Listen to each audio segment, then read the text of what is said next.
Welcome to quick study material. Good afternoon friends.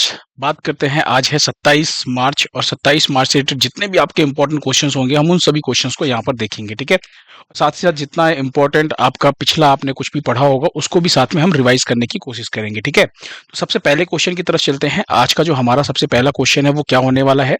सबसे पहला question है आज का हमारा, हाल ही में किस देश ने न्यू डेवलपमेंट बैंक, किसकी बात कर रहे हैं, एनडीबी यानी न्यू डेवलपमेंट बैंक में शामिल होने की घोषणा की है, या आप ये कह सकते हैं कि नए सदस्य के रूप में शामिल होने की घोषणा की है, यानी नया सदस्य जो है बनने वाला है एनडीबी का, न्यू डेवलपमेंट बैंक का।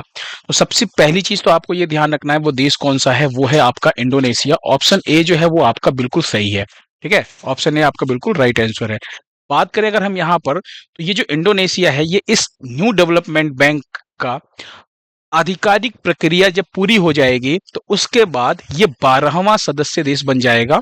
आपको ध्यान रखना है। ठीक है, फिर मैं अगर बात करूं यहाँ पर, तो एक चीज और ध्यान रखिएगा, ये जो बैंक है ये बैंक है क्या, देखिए इसको ना ब्रिक्स बैंक के नाम से पहले जाना जाता था। किस नाम से? ब्रिक्स बैंक के नाम से जाना जाता था इस बैंक को। और इसी बैंक का नाम क्या है, न्यू डेवलपमेंट बैंक। यानी आप ये कह सकते हैं कि इसको ब्रिक्स बैंक के नाम से भी जानते हैं, क्योंकि न्यूज़पेपर में ना कई बार ब्रिक्स बैंक करके भी मतलब आपको पढ़ने को मिला होगा। अब ये ब्रिक्स बैंक क्यों कहा जाता है, तो आपको ध्यान रखना है, ये जो है आपका बैंक, ये ब्रिक्स देशों द्वारा बनाया गया बैंक है। आपको पता है ब्रिक्स की अगर मैं बात करूं यहाँ पर, तो ब्रिक्स के अंदर पहले 4 सदस्य देश थे, है ना। फिर बाद में साउथ अफ्रीका इसके अंदर ज्वाइन हुआ। फिर उसके बाद 6 और कंट्री ज्वाइन होने वाले थे, जिसमें से एक जो है आपका अर्जेंटीना बाहर निकल गया। फिर सऊदी अरब ने अभी आधिकारिक रूप से घोषणा नहीं की है शामिल होने की, तो यानी टोटल 4 और जुड़ गए हैं। और अभी पढ़ा होगा आपने, जनवरी महीने के अंदर मैंने आपको ये चीज पढ़ाई थी कि जनवरी 2025 में ब्रिक्स का 10वां पूर्ण सदस्य देश कौन बना था, तो आपको ध्यान रखना है इंडोनेशिया बना था। किसका? ब्रिक्स का। तो ये उन्हीं ब्रिक्स देशों का क्या है, अपना एक बैंक है जो ब्रिक्स देशों द्वारा बनाया गया है ना। तो यहाँ पर ये चीज आपको ध्यान रखना है। और साथ ही ये भी ध्यान रखिएगा, ब्रिक्स का 10वां पूर्ण देश कौन बना है, तो इंडोनेशिया बना है। और अभी इंडोनेशिया इस एनडीबी में शामिल होने की घोषणा भी की है। वहीं पे अगर इंडोनेशिया की मैं बात करूं, तो एक और चीज इंडोनेशिया से आपको ध्यान रखना है, अभी इंडोनेशिया के जो राष्ट्रपति थे, नाम आपको याद होगा, प्रबोवो सुबियांतो। याद है? Prabowo Subianto. ये नाम क्यों याद करवा रहा हूं, क्योंकि आपको ध्यान रखना है, अभी 2025 में, जनवरी में आपने पढ़ा था ना, 26 जनवरी को गणतंत्र दिवस पर 2025 में हमारे यहाँ पे मुख्य अतिथि के तौर पर कौन आए थे, तो ये इंडोनेशिया के जो राष्ट्रपति हैं, आपको नाम ध्यान रखना है, प्रबोवो सुबियांतो, यही आए थे। ठीक है, ये भी आपको ध्यान रखना है। बात करते थोड़ा सा एनडीबी के बारे में, है ना, कि ये न्यू डेवलपमेंट बैंक क्या है, इसका हेडक्वार्टर कहाँ पे है, क्योंकि ये क्वेश्चन पूछे जा सकते हैं आपसे। तो सबसे पहले आपको ध्यान रखना है कि ब्रिक्स देशों द्वारा बनाया गया एक बैंक है ना, एनडीबी यानी कि न्यू डेवलपमेंट बैंक। इसकी स्थापना 2014 में हुई थी, लेकिन जो परिचालन शुरू हुआ था, यानी जो काम करना इसने शुरू किया था, वो किया था 2015 से। वहीं पे बात करूं हेडक्वार्टर की, तो आपको ध्यान रखना है, इसका हेडक्वार्टर यानी जो मुख्यालय है वो संघाई के अंदर है। संघाई यानी कि चीन की बात कर रहे हैं, चीन के अंदर है। इसकी अध्यक्ष कौन बनाई गई है, डिल्मा रूसेफ का नाम ध्यान रखिएगा। इस एनडीबी की अध्यक्ष हैं, ब्राजील की हैं, इंपॉर्टेंट है, ध्यान रखिएगा। सदस्य देशों की बात करें तो ये वो सभी सदस्य देश है जो न्यू डेवलपमेंट बैंक के सदस्य हैं। वहीं पे अगर मैं बात करूं तो यहाँ पे 2 और पॉइंट ध्यान रखिएगा। ब्रिक्स समिट 2024 का आयोजन कहां पर हुआ था, तो रूस में हुआ था। और ये ब्रिक्स समिट का कौन सा संस्करण था, कौन सा एडिशन था, तो 16th यानी 16वां संस्करण था। वहीं पे अभी ब्रिक्स 2025 की बात करें तो इसका आयोजन कहां पर, तो आपको ध्यान रखना है ब्राजील में। और ये जो है ये 17वां संस्करण है। संस्करण जरूर ध्यान रखिएगा, क्योंकि ब्रिक्स समिट का संस्करण भी एग्जाम में पूछा गया क्वेश्चन है ये, तो ध्यान रखिएगा। ब्रिक्स समिट यानी ब्रिक्स सम्मेलन 2025 ब्राजील में, और 17वां संस्करण है, ये आपको ध्यान रखना है। नेक्स्ट क्वेश्चन देखिए, अगला क्वेश्चन क्या है, वर्ल्ड थिएटर डे कब मनाया जाता है, किसकी बात कर रहे हैं, वर्ल्ड थिएटर डे। हिंदी में कहें तो विश्व रंगमंच दिवस। क्या है? विश्व रंगमंच दिवस। ये जो मनाया जाता है ये हर साल मनाया जाता है 27 मार्च को। कब मनाया जाता है? 27 मार्च को। ऑप्शन डी आपका बिल्कुल सही है। यहाँ पे एक चीज ध्यान रखिएगा, इस बार की थीम क्या है, थीम 2025 की अगर हम बात करें, जो थीम होने वाली है वो है theatre and a culture of peace. क्या है? Theatre and a culture of peace. वहीं पे एक और चीज ध्यान रखिएगा, ये जो वर्ल्ड थिएटर डे है 27 मार्च को तो मनाया जाता है। इस दिवस की घोषणा कब हुई थी? तो 1961 में इस दिवस की घोषणा की गई थी। और अगर हम बात करें तो ये किसके द्वारा मनाया जाता है, तो आपको ध्यान रखना है ITI, इसकी फुल फॉर्म क्या होती है? International theatre institute. इसी के द्वारा क्या मनाया जाता है? ये आपका वर्ल्ड थिएटर डे मनाया जाता है। घोषणा कब हुई थी? 1961 में। और पहली बार कब मनाया गया था इस दिवस को? तो आपको ध्यान रखना है 1962 में पहली बार इस दिवस को मनाया गया था। ठीक है, नेक्स्ट क्वेश्चन देखिए, एशियन रेसलिंग चैंपियनशिप 2025, इसकी बात कर रहे हैं। एशियाई रेसलिंग चैंपियनशिप 2025, इसके अंदर 57 किलोग्राम भार वर्ग में सुनील कुमार ने कौन सा मेडल जीता है? अब आपके एग्जाम में क्वेश्चन ऐसे भी बन सकता है कि सुनील कुमार का संबंध किससे है ना? अगर जीके या जीएस के क्वेश्चंस बनेंगे तो इस टाइप के भी बन सकते हैं। तो आपको ध्यान रखना है इनका संबंध किससे है? पहलवानी से, या आप कह सकते हैं रेसलिंग से। और बात करें एशियन रेसलिंग चैंपियनशिप 2025 के अंदर जो सुनील कुमार ने मेडल जीता है वो ब्रॉन्ज मेडल जीता है। ये इसलिए इंपॉर्टेंट हो गया क्वेश्चन, आपके मन में आ रहा होगा गोल्ड तो जीता नहीं है, लेकिन ये इसलिए इंपॉर्टेंट हो गया क्योंकि किसी भारतीय पहलवान ने मेडल जीता है कोई, इसलिए ये क्वेश्चन इंपॉर्टेंट है। वहीं पे अगर मैं बात करूं यहां पर, तो भार वर्ग भी ध्यान रखिएगा, 87 केजी का भार वर्ग, और मेडल जो है वो ब्रॉन्ज जीता है। खिलाड़ी का नाम क्या है? प्लेयर का नाम आपको ध्यान रखना है सुनील कुमार। अगर हम बात करें एशियन रेसलिंग चैंपियनशिप की, तो इस बार इसका 21वां संस्करण था। कौन सा संस्करण था? 21वां संस्करण था। ये हर साल आयोजित होने वाला एक टूर्नामेंट है ना? और बात करें तो अब की बार कहां पर आयोजित हुआ है ये? तो अम्मान, अम्मान क्या है? जॉर्डन की राजधानी है, वहां पर इसका आयोजन किया गया था। और 25 से 30 मार्च तक इसका जो है आयोजन होना है। आपको ध्यान रखना है किसके द्वारा? तो AAWC, इसकी फुल फॉर्म क्या होती है? एशियन एसोसिएटेड रेसलिंग कमेटी द्वारा इसका आयोजन किया जाता है। बात करें अगर, तो इन्होंने हराया किसको है? तो ध्यान से देखिए, ये हैं अपने भारतीय जो पहलवान है, ये हैं सुनील कुमार, जिन्होंने क्या जीता है? ब्रॉन्ज मेडल जीता है ना? इन्होंने किसको हरा करके जीता था? तो ध्यान रखिएगा, ये चीन के प्लेयर हैं, इनका नाम क्या है? जियाजिन हुआंग। क्या नाम है? जियाजिन हुआंग जो है, इनको हरा करके, इस चीन के प्लेयर को हरा करके सुनील कुमार ने ये मेडल अपने नाम किया है। ठीक है, अगला क्वेश्चन देखिए, ICC women ODI world cup 2025, यानी अगर मैं कहूं तो महिला क्रिकेट विश्व कप है ये, लेकिन आपको ध्यान रखना है ये ODI है, यानी वनडे वर्ल्ड कप है। ये महिलाओं का क्रिकेट वर्ल्ड कप है, लेकिन ये ODI वाला है। यहाँ पे ना एग्जाम में एक एक वर्ड से आपके क्वेश्चन का आंसर बदलेगा। तो वुमेन्स ODI वर्ल्ड कप 2025 का जो आयोजन होगा वो कहां पर होगा? तो वो आपको ध्यान रखना है अपने भारत में आयोजित होगा। ऑप्शन बी जो है वो आपका बिल्कुल सही है। भारत में आपको ध्यान रखना है कि जो फाइनल मैच होगा ना वो चंडीगढ़ में होगा। फाइनल मैच कहां पर होगा? चंडीगढ़ में। यहां पर फाइनल मैच होने वाला है, ये चीज दिमाग में बिठा करके रखिएगा। अच्छा, यहां पे एक चीज ध्यान से समझिएगा, ये ODI यानी वनडे विश्व कप है। अभी कुछ दिन पहले ही महिला T20 विश्व कप हुआ था।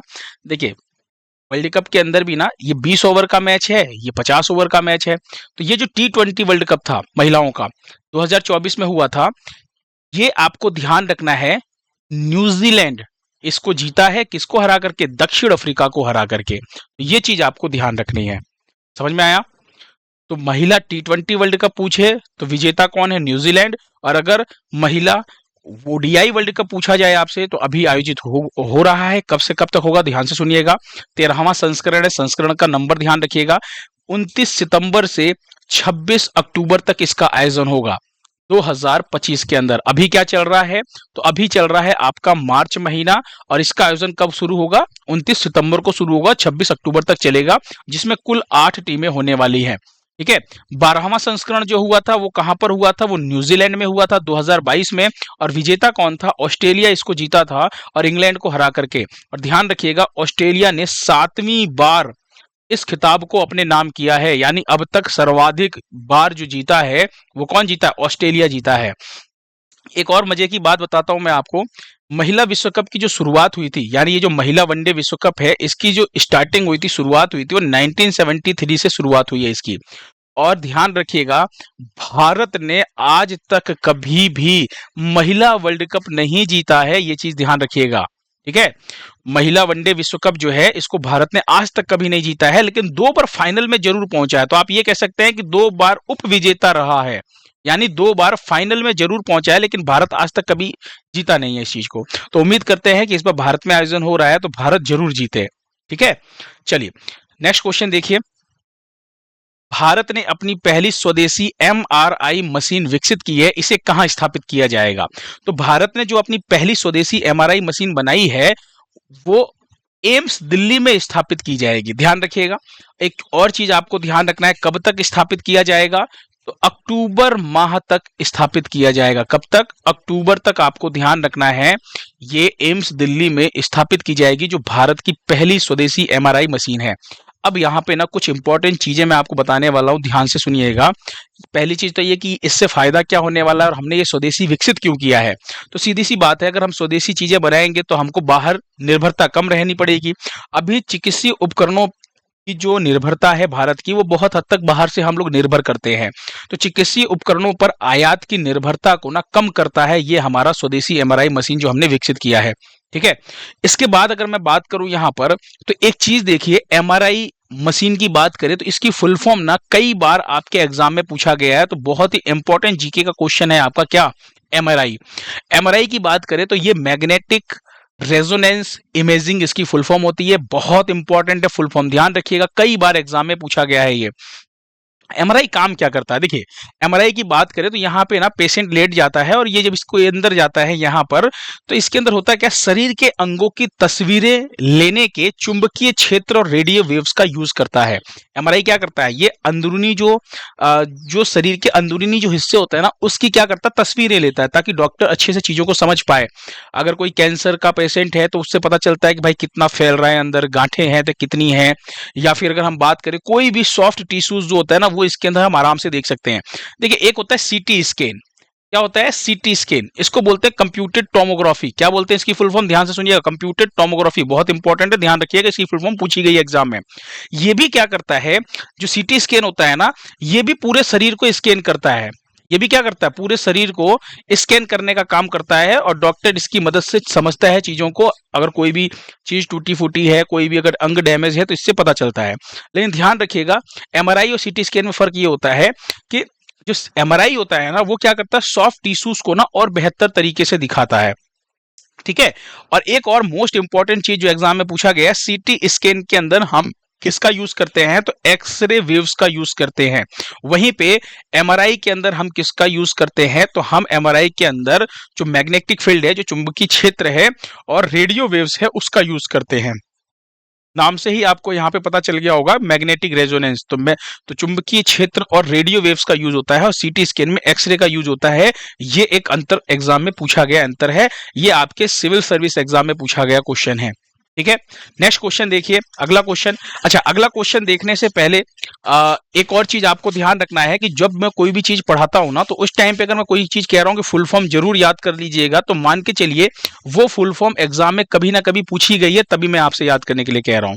तो आप ना फुल फॉर्म जरूर याद कीजिएगा। अगर किसी क्वेश्चन का मैंने कहा है इंपॉर्टेंट है, मतलब वो आप समझ के चलिए कि वो एक दो बार नहीं, कई बार एग्जाम में पूछा गया फुल फॉर्म है। चलिए नेक्स्ट क्वेश्चन देखिए। पहला राष्ट्रीय समुद्री खेल 2025 कहां आयोजित हुआ है? यानी अगर मैं बात करूं नेशनल मरीन गेम्स 2025 की बात कर रहा हूं, तो ये कहां पर आयोजित हो रहा है? तो इंपॉर्टेंट मार्क कीजिएगा, कोई भी चीज जब पहली बार हो रही होती है ना, तो वो बहुत इंपॉर्टेंट होता है। तो यहां पर आपको ध्यान रखना है, ये मुंबई में हो रहा है। मुंबई में भारतीय समुद्री विश्वविद्यालय, जो कहां पर मुंबई में स्थित है, वहां पर इसका आयोजन किया जा रहा है।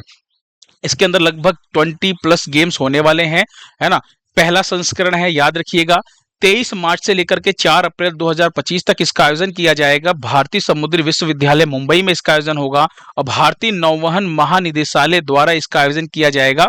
भारतीय नौवहन महानिदेशालय की बात करूं, जिसको क्या कह सकते हैं हम, डायरेक्टरेट जनरल ऑफ शिपिंग कहा जाता है इसको। ठीक है, और उद्घाटन किसने किया है? पीटी उषा ने किया है। ये इंपॉर्टेंट क्वेश्चन रहने वाला है कि राष्ट्रीय समुद्री खेल 2025 का उद्घाटन किसने किया? तो आप क्या कहेंगे? पीटी उषा ने किया है।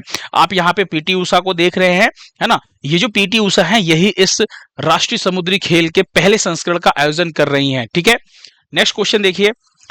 हाल ही में भारत की पहली नाइट सफारी कहां शुरू होगी? भारत की पहली night safari most important question है।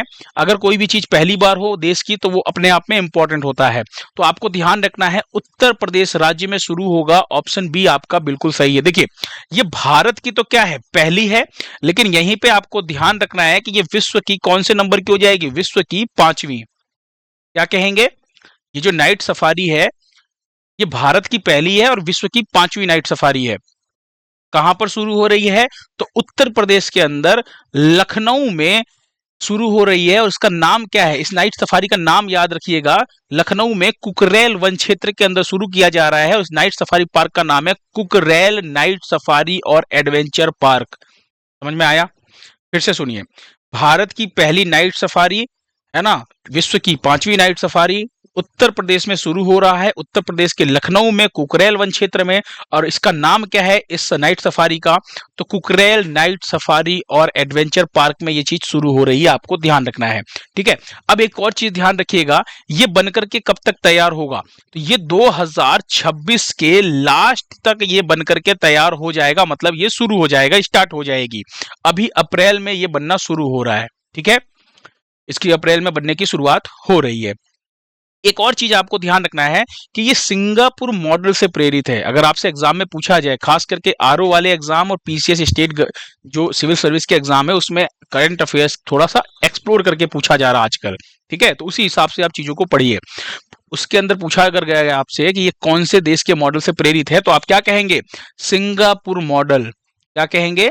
सिंगापुर मॉडल से प्रेरित है। यहां पे इमेज में देखिए साफ साफ लिखा है सिंगापुर की तर्ज पर देश की पहली नाइट सफारी।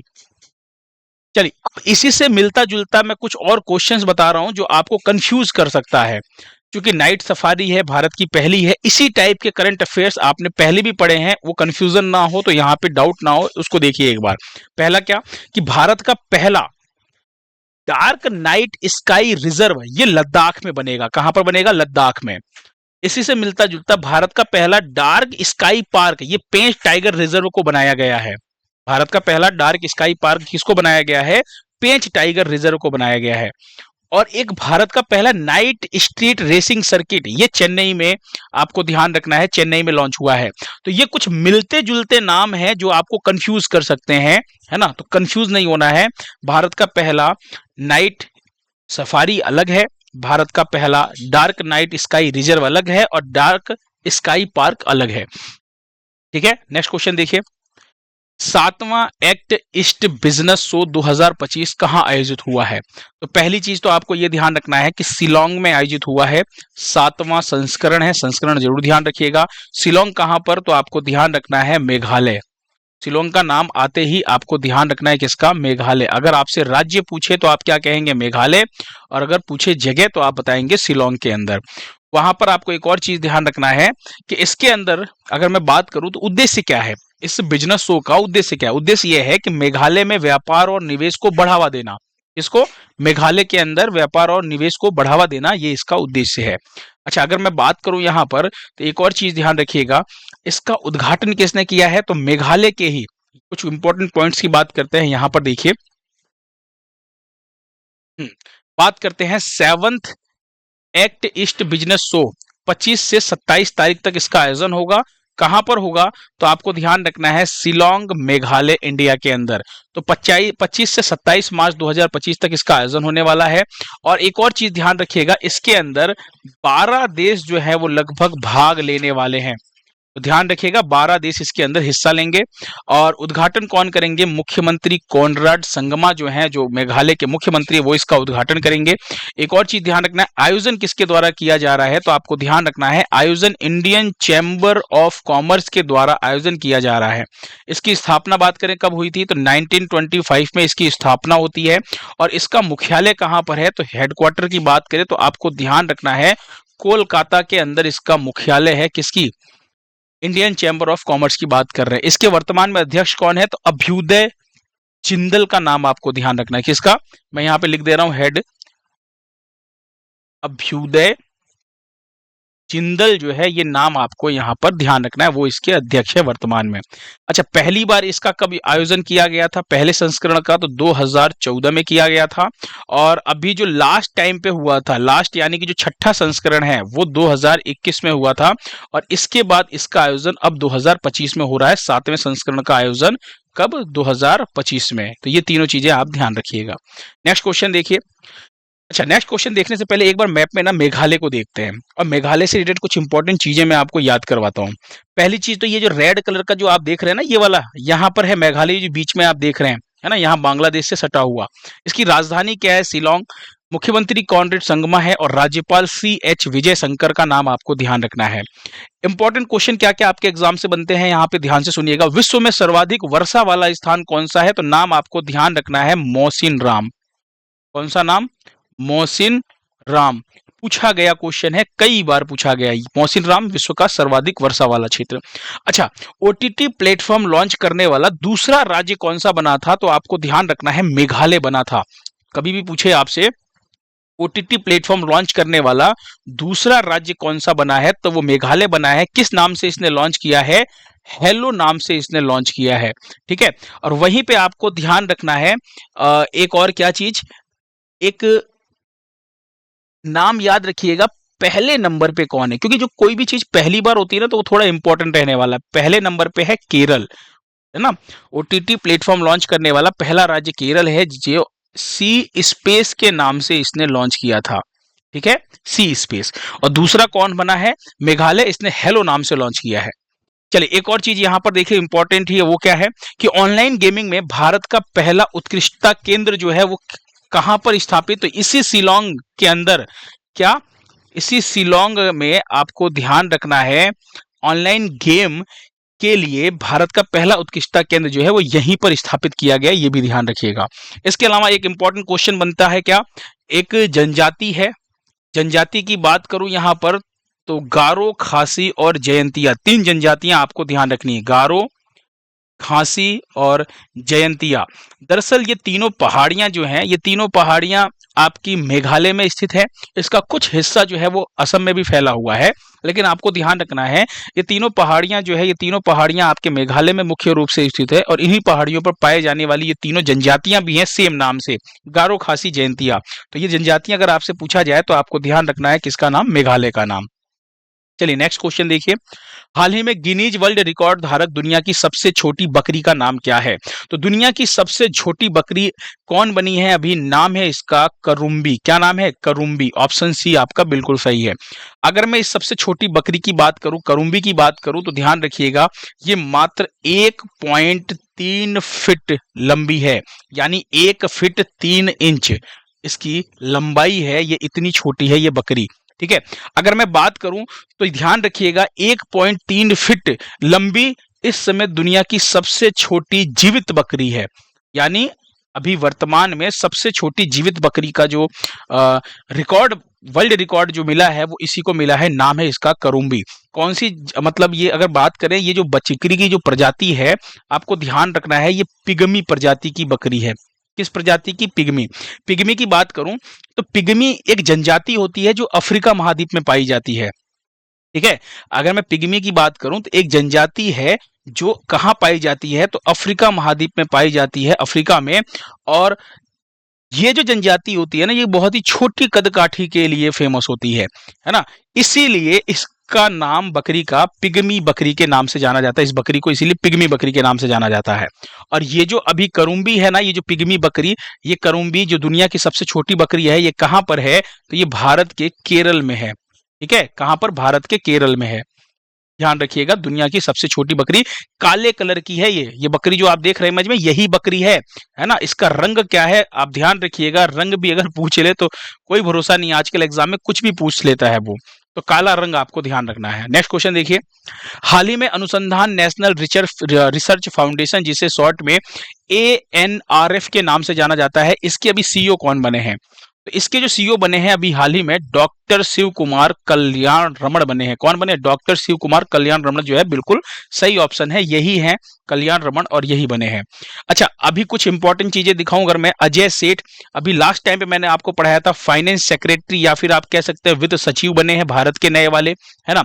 गोपाल विट्ठल की बात करूं अगर मैं, तो अभी मैंने लास्ट क्लास में पढ़ाया था जीएसएमए के क्या बने हैं, अभी नए अध्यक्ष बने हैं। जीएसएमए क्या है?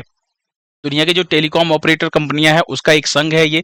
विक्की कौशल की बात करूं, विक्की कौशल क्या बने हैं? ब्रांड एम्बेसडर बने हैं। और किसके बने हैं? टाटा मोटर्स के ब्रांड एम्बेसडर बने हैं। तो ये चीजें इंपॉर्टेंट वाली आपको याद रखते चलना, कुछ भी भूलना नहीं है, ठीक है। लास्ट टाइम पे मैंने आपसे क्वेश्चन पूछा था क्या, कि पर्पल फेस्ट 2025 का आयोजन कहाँ हुआ था? इसका आंसर आपको ध्यान रखना है, नई दिल्ली में हुआ है। पर्पल फेस्ट यानी का मतलब यह है कि जो दिव्यांग लोग हैं उनकी प्रतिभाओं का सम्मान करना, उनके लिए समारोह का आयोजन किया गया था और नई दिल्ली में इसका आयोजन हुआ है 2025 में। आज आपके लिए एक छोटा सा क्वेश्चन क्या है कि मार्च 2025 में भारत सरकार ने संसद सदस्य के वेतन में कितने प्रतिशत की बढ़ोतरी की है? यहां पे पूछा जा रहा है, वेतन की बात पूछी जा रही है। एग्जाम में आपसे पूछा जा सकता है कि भैया दैनिक भत्ता कितना बढ़ा है ना, दैनिक भत्ता कितना बढ़ा है, या फिर हो सकता है आपसे पूछे पेंशन कितना बढ़ा है। तो आपको ध्यान रखना है, ये तीनों चीजों का आंसर फटाफट कमेंट बॉक्स में दीजिए। लास्ट टाइम पे मैंने जब आपको पढ़ाया था तो बहुत अच्छे से चीजें समझाई थी, है ना। अगर आपको चीजें समझ में आई होंगी तो आप कमेंट में जरूर आंसर देंगे, ठीक है। बहुत इजी लैंग्वेज में समझाने की मैं कोशिश करता हूँ। आज की वीडियो का लाइक का टारगेट जो मैंने रखा है, मात्र 100 लाइक का टारगेट रखा है। आप लोग इस टारगेट को पूरा कीजिए ताकि मुझे काफी मोटिवेशन मिल सके। Thank you so much. PDF जो है वो आपको कहां पर मिलेगा? टेलीग्राम चैनल पे मिलेगा, डिस्क्रिप्शन में लिंक दिया गया है, आप वहां से जाकर के, है ना, ज्वाइन करके पीडीएफ अपना ले सकते हैं, ठीक है। इस क्वेश्चन का आंसर दीजिए फटाफट कमेंट बॉक्स में, और फिर मिलते हैं नेक्स्ट लेक्चर में, कल के लेक्चर में। Thank you so much.